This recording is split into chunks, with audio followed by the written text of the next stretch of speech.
one, Larry. Hello, everyone. Welcome to our Big Idea podcast.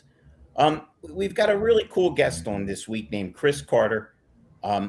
Chris is an AI guy similar to Mr. Larkin, only on the other side of the Canadian border. And interestingly enough, I was introduced to Chris. We talked a bit, and there was a strange phenomena as a result. I actually understood what he was talking about when he was talking about AI. It's usually like ancient Greek, like, oh, you nod your head as if you know what the heck you're talking about.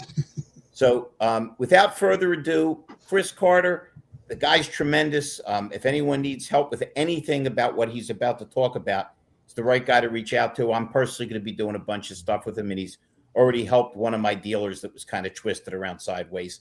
So, Chris, tell us who you are, what you do, where you do it, all about your company, and thank you so much for joining Mr. Silman and Mr. Larkin and myself. Well, I appreciate the intro. Pleasure to be here. I'm so happy to hear that you understood everything, even with the Canadian accent. That's good. We talk. I try and talk a little slower, just so it hits home. But yeah, like Larry said, I mean, wait a minute, Chris. So you understand? I don't like to brag, but I am bilingual. I speak English and whatever language my wife appears to be speaking. I'm not fluent in it, but I can do a basic understanding. Smart boy. Yeah. I do my best on that. But yeah, like Larry said, I'm a Canadian guy. I'm calling from just outside of Toronto. I have been in business my entire life. My first successful business that I exited was a marketing agency. So I do kind of come with the marketing in my blood. Been a sales guy all my life. I have been fortunate enough to marry into a very established automotive family.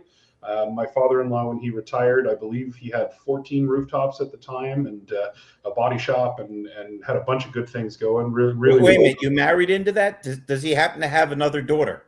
My wife's very understanding if the deal's right. I am. You know what? I'll tell you, Larry. And as it goes too with father-in-laws, there's ups and downs to this, and I'm sure he'd tell you if he was on the call, there's things I could do better as well, but just been blessed to have him as a mentor and as a friend. And we now get to raise two beautiful kids that get to call him Pop, and we have a lot of fun, man. And he's enjoying himself now too. Obviously, with those kind of numbers, he's a successful guy, and he's got the ability to enjoy himself now, and I'm so happy for him that he is. No, wait a minute, Chris. Are you AI guys allowed to talk about human beings? Are there any algorithms or integers yet? Yeah. It's humans in the loop is what we call that. And the automotive side is why Larry and I hit it off so quick, is because I through that have had some experience in the dealership and was able to work in a couple different roles throughout the dealership and in my younger days, and I'm an automotive enthusiast as well too, right? So we got a lot in common there. And I guess to fast forward to today, AI is my bread and butter. I for the longest time was just fascinated by it. I mean, everybody talks about late 2022 when you got OpenAI coming out for the first time with ChatGPT publicly, and just was blown away. Didn't understand how it worked. It was beyond fascinating to me, and since then I've been on a never-ending quest to try and keep up. Because these tools that we have are so incredible, and it's so fast moving, and we're in an age right now where information is free and readily available, and what are you going to do with it? Like that's such a cool time to be at, and it's been fun, man. And then I get to meet guys like you. I've myself and my business partner started a podcast this year. Our podcast is called Shit My Dad Taught Me. And it's kind of in the name there. We just try and dumb it down for dads like me that are trying to make sense of everything. So yeah, that's a bit about me, Larry. Well, I wanted to hear about shit my dad taught me. It's interesting. I mean, so you're outside of Toronto, and we keep on meeting really smart people from Canada, bringing lots of value into the U.S. So there's tons of that. There's a lot of passion in the Canadian market that comes into the USA. Toronto reminds me of a very clean city, and I enjoy going to Toronto because seems like it's a nice, clean city. And I haven't been there in a while, but is it still a very populated, nice city? So first off, we love having you. I always say, like, you can tell how proudly Canadian I am. Can you see the hat that's on today? You see my group of 7 artwork here are good Canadian boys. We're super proud of our country up here, and what I'm really quick to say, and we kind of said it before we press record here, is I love my neighbors. And I think that the more we can do as a collective, the closer we work, the more we just get back to being kind and being human about things. That, like, we all win from that. I've been so blessed in my career to spend a ton of time in the U.S. I visited many states. I was lucky enough to buy a car once off of an auction, and I drove it all through the U.S. to get it home. I love it down there, man. And I'll tell you, don't listen to all the headlines, because like there is a lot that we can do together collectively. There's a lot that we can do. Like I said to Larry, all this stuff around tariffs and things like that. And listen, I'm not a political guy, and I'm certainly not the smartest guy, but man, if we got back to some common sense, just got into a room and talked about it, I bet you most of this goes away real quick. But for the time being, you come up to Toronto anytime you want, man. We'd love to have you. It's definitely one of, if not my favorite city in the world. It is clean. We've got, big city problems like any big city has, but we got a heck of a baseball team up here, and actually even our hockey team's looking pretty good these days too. So yeah, we're proud of our city, proud of our country. I've been in the stadium once years ago with the family road trip. So it's right across from the Needle. It's beautiful. Despite my painful memories of you guys beating our Phillies, you really outplayed the Dodgers in that series. That really should have been a Blue Jays win. It's that one stings. I'm old enough that I remember 92, 93, and we've had some great teams since then too, but obviously just haven't made our way to a World Series. But we thought we had that one, man. What a team, what a locker room, what a dugout. Like, just they had all the makings of it, but we got beat, man. It is what it is. But a very, very classy team. A lot of times when you watch sports these days, you're a little ambivalent, because too much dancing, too much celebrating, too much pound my chest. Just a very classy team. I despite my clients in Los Angeles, I was rooting all the way for the Blue Jays. Yeah, well, we've and Toronto's an amazing city to be. Any sports team in Toronto is legendary. I mean, we actually just last week what's today? 2 days ago, we dropped a podcast episode with Dougie Gilmour. Doug Gilmour is probably my favorite Toronto Maple Leafs captain of all time, and he talks about the city, and he talks about how much they get behind their sports teams, and he's a legend. So yeah, we got a lot to be proud of here, man. But Jays are coming back. We were able to do a lot in the off season, and actually there was another big trade announced today. So hopefully we'll be in the World Series again. So Chris, we've had the luxury, Larry and I, to have Mike Larkin educate us on AI and introduce us to some of the AI tools where we're being interviewed by an agentic journalist, and we're answering questions, and then they're turning into articles, and then the articles turn into videos. What can you add to all the really cool tools that dealers are always afraid? They always don't want to be, the first one, and they don't want to get burned. But, we feel that we're dumbing it down, bringing them value and showing them how AI works. What are some important things that you can elaborate on AI? Because, there's still a lot of people out there poo-pooing it. And then you got a lot of them saying that within the next 6 months, or maybe even shorter, is that dealers' websites are going to be invisible. And AI is not going to even know who they are if they don't have the things corrected. So, we like to bring positive stuff to our dealers, and Mike is constantly educating us to help our dealers. What are you seeing right now? Yeah, so I mean, the first thing I'll say is, like, you are right. Everybody is always after the dealers for the next tool, the next big idea, and they want them to spend money, because the reality of it is a dealership is a pillar of a community. They not only employ a ton of people, they are responsible for most people in that community's second largest purchase. Like, there's a lot of money that goes in and out of those places, and the good dealers do really well, which they should. What's different about now is we have tools, and I'll talk about one specifically if I could. I don't want to plug my stuff the whole time, but we have one tool that we're particularly proud of, and it's just called Capture. So Capture.ai. What that essentially does is your dealership has, I'll keep it super simple. I know the audience is going to be well aware of how a dealership works, but let's just talk about sales, service, and parts. The amount of volume of inquiry and conversation and transaction is huge. The average dealership that has a reception area, an admin center, most of our dealers up here have consolidated into a BDC, like they've got outbound call capabilities, inbound call capabilities. CRMs will do a good job, but often in a dealership environment, there's going to be multiple CRMs or multiple pieces of software in that tech stack. How you run your call center is different than how you do your desking tool, and how reception might be logging calls with a different system. And you've got all these places where communications can fall into the cracks.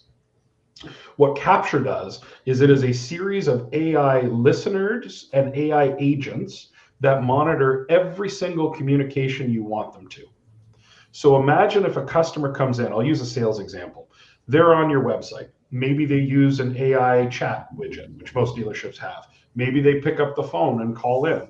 Maybe they send an email to an info ad. Doesn't matter. Could even be social, could even be WhatsApp. However they're contacting the dealership, Capture logs it. It listens to who they are, what they said, what department they were trying to get to, and what the probable outcomes are. It documents all of that, and it forces it into the right CRM. So what that's essentially enabling you to do is make sure that there is no communication that happens with a customer that doesn't get documented. It takes the onus off of the humans in the loop to then do data entry, because we all, even sales guys, the best sales guys, if I had a bunch of sales guys on the floor, I don't want them typing notes into a computer. I want them out selling cars. That's what Capture does. And what's great about the way we've built it is that it's system agnostic. So as long as you have CRMs and tools in your sales cycle that are API friendly, cloud-based, we can get into any of them. So you've just got this one layer of Capture that's watching to make sure no communication falls through the cracks. That's awesome. And because what we talk about is leaks, and Capture is all about the same thing. It's the leaks. And when you got an AI engine listening, you now have probably, it'll come up with reports so you can follow up on the leaks. Just in that, we say that AI is our tool, but what you just explained there, I talk about ecosystems. I talk about being compliant. You need to be in an ecosystem, from the lead source all the way through appraising the vehicles and selling F&I. So I love it. When you have things, so now it's not Big Brother, it's somebody watching out. It's somebody, it's like your receptionist. Everyone's being followed up. So if you get busy and you forget to do it, you still have something with the footprint. I like it. Yeah, thanks. And you brought up a great point as well too, that I'll just show you a quick screenshot here. Can you guys see my share screen okay? I see it on the bottom. Do I need to? No, I added it to the stage. I just put it up to the stage. Okay, that's great. Yeah, perfect. There it is. So this is what our dashboard tool looks like, because you rightfully said, like, how do I know? So I believe everything's getting captured, but how do I know and how do I action it? So this is what a screen looks like inside of Capture. This specific one is for parts operations. And basically what you're looking at is, where did everybody come in from? Here's the phone calls, here's the texts, there's the chats, there's the emails, who dealt with them, and what needs to be done. So this little one here that's in yellow right now, it's identifying today alone, there were 5 missed opportunities. Those are real people who reached out with a real problem that didn't hear from you. It's awesome. From there, I'll show you another screen here too. You're then able to, here you go. You're then able to contact those customers directly out of our tool if you want to. It'll still log everything and put it in your CRM, or from here, you can assign it. So all you do is you preload your salespeople in, your parts counter people in, and if you see something here, if Robert Williams called and wasn't called back, when I drop it down to assign it to who I want to, they're going to get alerts, and it's going to pop up with the number they need to call. And that employee can't go dark because now it sits on their task list, and so managers. That's awesome. That is just it's a simple tool, but how much is missed by not having this stuff? And that's the difference. And that's where AI is such an awesome tool. And you're rightfully so, Gary. And then this last one too, I'll show you. This is exactly what you just said. Like, who's accountable? Did they go dark? Yes or no? And that's what this screen is right here, because. And if you really want to jump in with both feet, and I know Mike will understand the abilities here, is we can also make this fully agentic. Like, do you want AI to call these people? Make sure nothing ever gets missed? No problem. We can do that too. We believe that there should be a human in the loop. Like, you've hired those people to be great parts counter, great salespeople. Give them the opportunity to go sell. But from a communication standpoint, we can literally make sure nothing falls through the cracks. You can train, you can educate and monitor. And then if they don't want to do it, the choices are, we can either assign you a coach or we can take it away from you. And that's the difference, because with the agentic, you want the coaching, and the AI can teach that individual the right things to say in those conversations.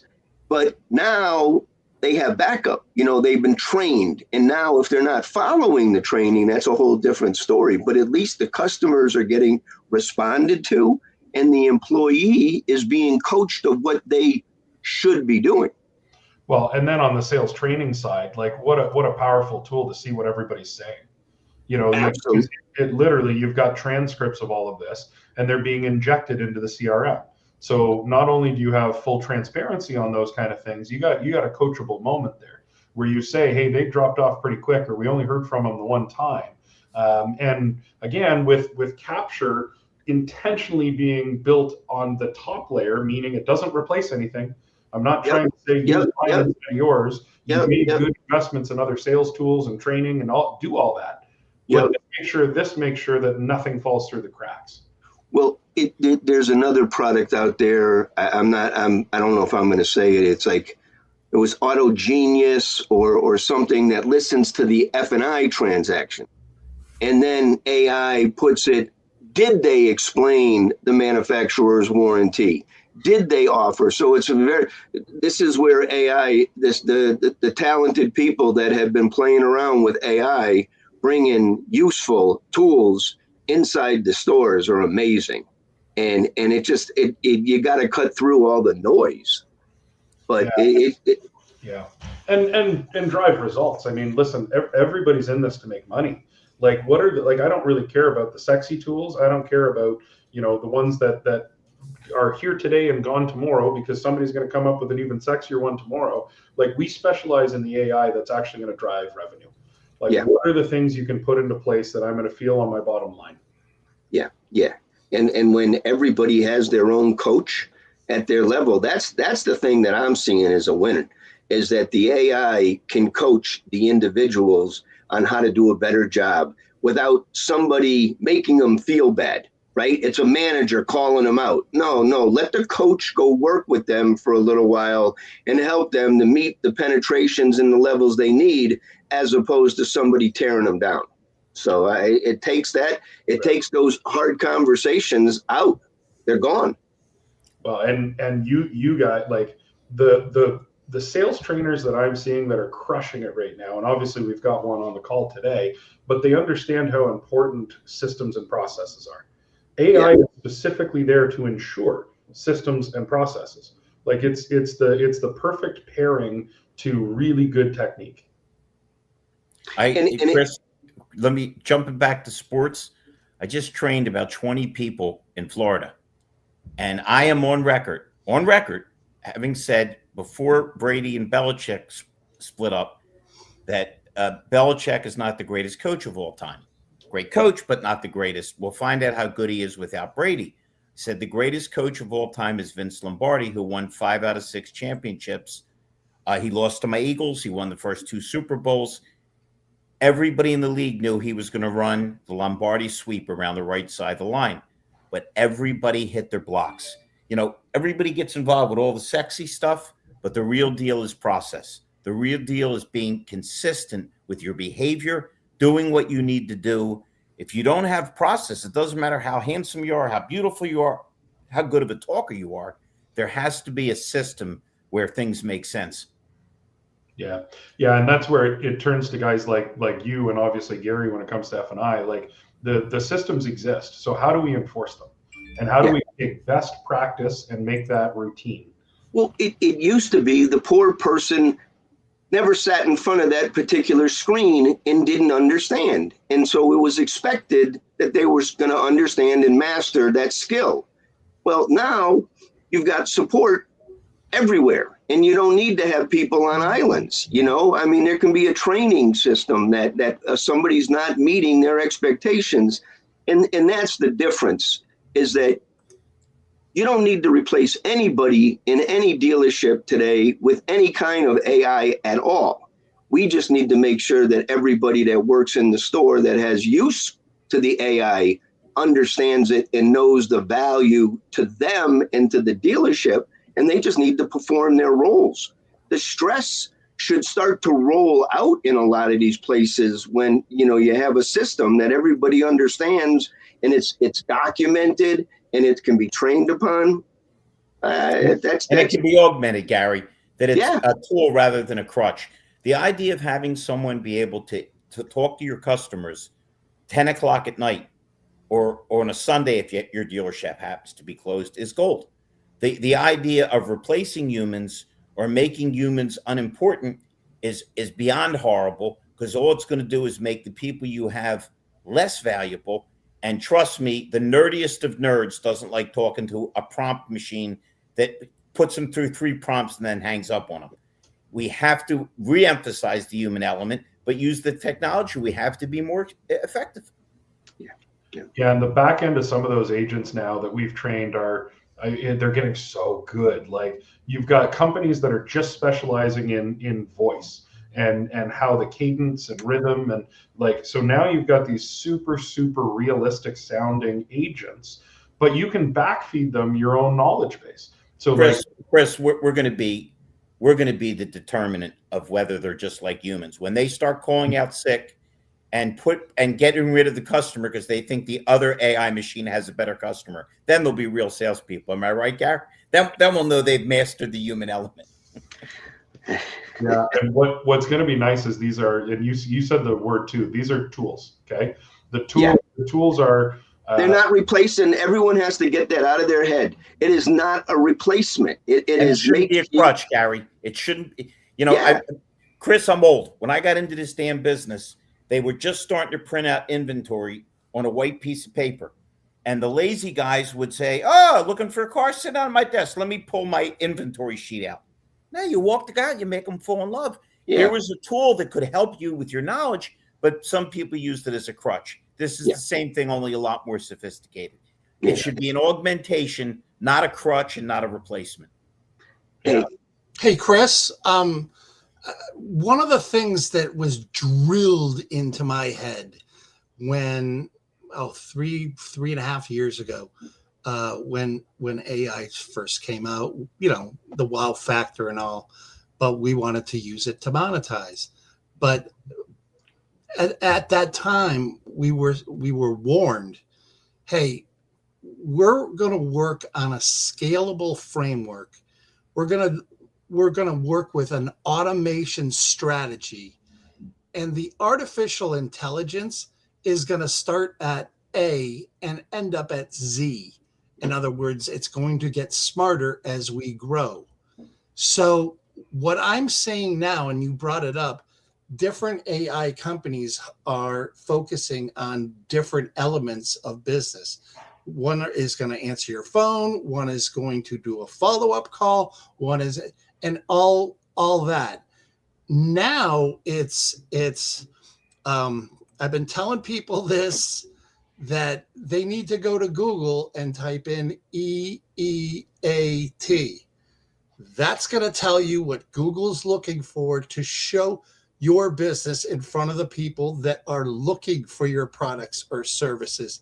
And if you don't, you're going to be invisible, because this isn't my father's SEO anymore. It's connect the dots, and it's using CI, and it's called, we're using AI to create EI. EI is expert intelligence. So there's so much crap on the AI that it's taking from every corner of the world, and it's just generic stuff. Anybody can tell you that, but when you're able to do the EI, the experts, and when I'm looking for a company, I want to deal with an expert. I don't want to deal with generic, hey, you can get a oil change at Jiffy Lube. No, get me the people that'll do synthetic. Get me the people that'll be an expert at changing my car's oil. So that's the direction that the large languages and Google are going. It stands for experience, expertise, authoritativeness, and trustworthiness. And again, the warning is out. If you don't have those three elements in place, as far as, I'm an AI company, I'm an AI agency. If you don't have those three, you're going to be able to burn yourself. So I say, if you don't have all three, run. And if you're not using AEAT, you're at a loss. Chris, we try to keep these podcasts under a half an hour so we can get more eyeballs on them. Obviously, they see your information scrolling on the bottom of the screen. I can testify that you're a pretty easy guy to reach, and certainly a rewarding and fun guy to talk to. Anything you'd like to add, my brother, before we conclude? Yeah, no, I mean, great conversations. Mike, I'm sorry we had to cut it short. I'm super fascinated to hear your take on things. And, we're called 15 Element because we understood that these were all going to be elements of good business. And we've come up with, each element it's modular, but it's designed to address an issue. So what you were talking about, search is changing dramatically. Every dealership listening to this right now needs to reevaluate how, when, and what they post. The taxonomy of a dealership, meaning your inventory, what do, your people, the city, all of those, which used to be best practice SEO, are amplified. And you need to be way more thoughtful about it, and you need to be way more calculated in how you curate content. But the dealerships that are doing this right now are winning in search, and search isn't just Google anymore, by the way. Search is all of these large language models. You name your, OpenAI or ChatGPT, Perplexity, Gemini, all of them. People are going there to find their next car. They're going there to find out when they can go get that oil change. So you got to be really proactive on how you tell your story and where you tell your story, and we can help with that, as I'm sure Mike can as well too. Hey, Chris, I will probably get you back on. I told these two gentlemen how much fun it would be to have you on. We'll get you back on as a follow-up to see how well you're entrenching down here. And anybody that needs to reach out to this guy, you won't be sorry. All my contacts with him have been really fun and, more important, really productive. All right. Thank you so much. Appreciate that. Thanks, guys. Have a good weekend. Go Pats. Thanks a lot. Good seeing everybody. Awesome job, Chris.